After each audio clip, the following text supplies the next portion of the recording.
हरदम तेरी तान रहे, जन जन का मंगल कर पाए, ऐसी हो मन की भावना। भरो ज्ञान उजियारा मन में, स्वीकार करो यह प्रार्थना। प्रार्थना अपने मन के भावों को ईश्वर तक पहुंचाने की एक आध्यात्मिक प्रणाली है, जिसमें एक आर्त हृदय अपनी गुप्त एवं प्रिय अभिलाषाएं ईश्वर के समक्ष प्रस्तुत करता है। एक साधक के जीवन में प्रार्थना का बहुत महत्व है।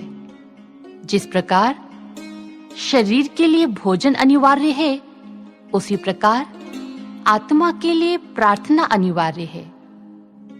प्रार्थना एक आत्मिक शक्ति है। विश्वास भरी प्रार्थनाओं से ऐसी शक्तियां उत्पन्न होती हैं जिनसे सकारात्मक परिणाम मिलते हैं। प्रार्थना की शक्ति को जांचने के लिए बहुत से वैज्ञानिक प्रयोग किए गए, जिनसे प्रार्थना का प्रभाव प्रायोगिक स्तर पर भी प्रमाणित हो चुका है। ब्रिटिश मेडिकल एसोसिएशन के उप सचिव डॉक्टर क्लैक्सटन ने इस संदर्भ में अपने विचारों में कहा, यदि हमें अपना कार्य सम्यक प्रकार से करना है तो आध्यात्मिक शक्ति की सहायता अधिकाधिक लेना आवश्यक है। अमेरिका के प्रसिद्ध सर्जन डॉक्टर रॉबर्ट वाइट ने अक्टूबर 1978 में प्रकाशित रीडर्स डाइजेस्ट में अपने विचार व्यक्त किए। वे कहते हैं, मैं हर सर्जरी करने से पहले व बाद में ईश्वर के आगे नतमस्तक होता हूँ। उनसे प्रार्थना करता हूँ कि वे मुझे क्षमता दें कि मैं अपना हर कार्य कुशलता व सफलता पूर्वक कर सकूं। अतः मेरी हर सफल सर्जरी प्रार्थना का ही प्रतिफल है। इसीलिए इंग्लैंड के कवि लॉर्ड टेनिसन की भी सुप्रसिद्ध उक्ति है, more things are wrought by prayer than this world dreams of. अर्थात यह संसार जिन वस्तुओं की कल्पना भी नहीं कर सकता, उससे अधिक प्रार्थना द्वारा पाई जा सकती है। श्री आशुतोष महाराज जी कहते हैं कि प्रार्थना कोई पाठ नहीं जिसे पढ़ाया, सुनाया या रटाया जा सके। प्रार्थना का उत्पत्ति स्थल कंठ नहीं, हृदय हुआ करता है। What pleases God are not the ornamental flowery words of the prayer, but the innocent feelings and sincere devotion interwoven in the words. Prayer requires more of the heart than of the tongue. संत महापुरुषों का कहना है कि यदि प्रार्थना में केवल शब्द हैं, भाव नहीं, तो वह गगनगामी नहीं हो सकती। इसीलिए भक्तों की प्रार्थनाओं में भावों के रंग मिलते हैं। ये भावनाएं सांसारिक या दैहिक मनोकामनाएं ना होकर आत्मविश्वास एवं लोक कल्याण का उत्कृष्ट ध्येय रखती हैं। एक शिष्य अपने गुरु के चरणों में सदैव प्रार्थना के पूर्ण विकसित पुष्प चढ़ाता है और उनकी कृपा का पात्र बन जाता है। वर्णन आता है, महात्मा बुद्ध जी के समय उनकी एक शिष्या थी चूल सुभद्दा।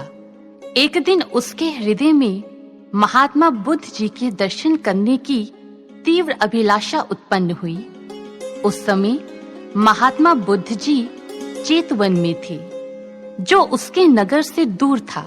उसने महात्मा बुद्ध जी का ध्यान करते हुए 3 बार जूही के फूल जेतवन की दिशा की ओर अर्पित किए और साथ ही प्रार्थना की, हे तथागत, आप कल अपने शिष्यों के साथ मेरे घर भोजन ग्रहण करने पधारें और मुझे अपने पावन दर्शन देकर कृतार्थ करें। उसी समय उधर जेतवन में महात्मा बुद्ध अपने शिष्यों से कहते हैं कि क्या आपको जूही के पुष्पों की सुगंध का अनुभव हो रहा है? यह कहकर महात्मा बुद्ध जी उस ओर दृष्टि उठा लेते हैं जिस ओर चूल सुभद्दा का नगर था। तभी अनाथ पिंडा कहते हैं, हे तथागत, कल का भोजन आप मेरे घर ग्रहण करें। महात्मा बुद्ध जी ने कहा, मैं तो कल भोजन के लिए चूल सुभद्दा का निमंत्रण पहले ही स्वीकार कर चुका हूँ। अनाथ पिंडक ने आश्चर्य से पूछा, वह तो यहाँ आई ही नहीं। महात्मा बुद्ध जी ने कहा, उसके अंतर हृदय की प्रार्थना हम तक पहुंच गई है। यह फूलों की सुगंध उसी का प्रमाण है। अगले ही दिन महात्मा बुद्ध जी अपने शिष्यों के साथ चूल सुभद्रा के घर जाते हैं और भोजन को ग्रहण करते हैं। इसीलिए किसी ने कहा, ब्रह्मांड में सबसे तीव्र गति प्रार्थना की है। हृदय से मुख तक पहुंचने से पहले यह भगवान तक पहुंच जाती है। गुरु के हृदय का द्वार ना तो लोहे का है, ना सोने का अथवा ना चांदी का, वह तो मोम का बना होता है, तो उसे पिघलते देर नहीं लगती।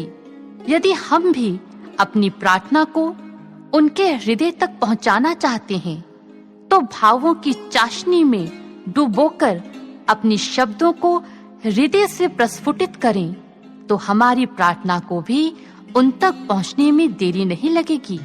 अतः हमारा कर्तव्य है श्रद्धा का दामन थाम कर चलें और यही प्रार्थना करें। यह प्रार्थना है गुरुवर, सृजन सेनानी हम बन पाएं, अपने विकारों से जूझे हम और तेरे ही भक्त कहलाएं। तेरे दर की सेवा में ही सदा रहे मेरा मन हर्षित, यही तमन्ना हो दिल में, अंतिम श्वास भी तुझे हो अर्पित।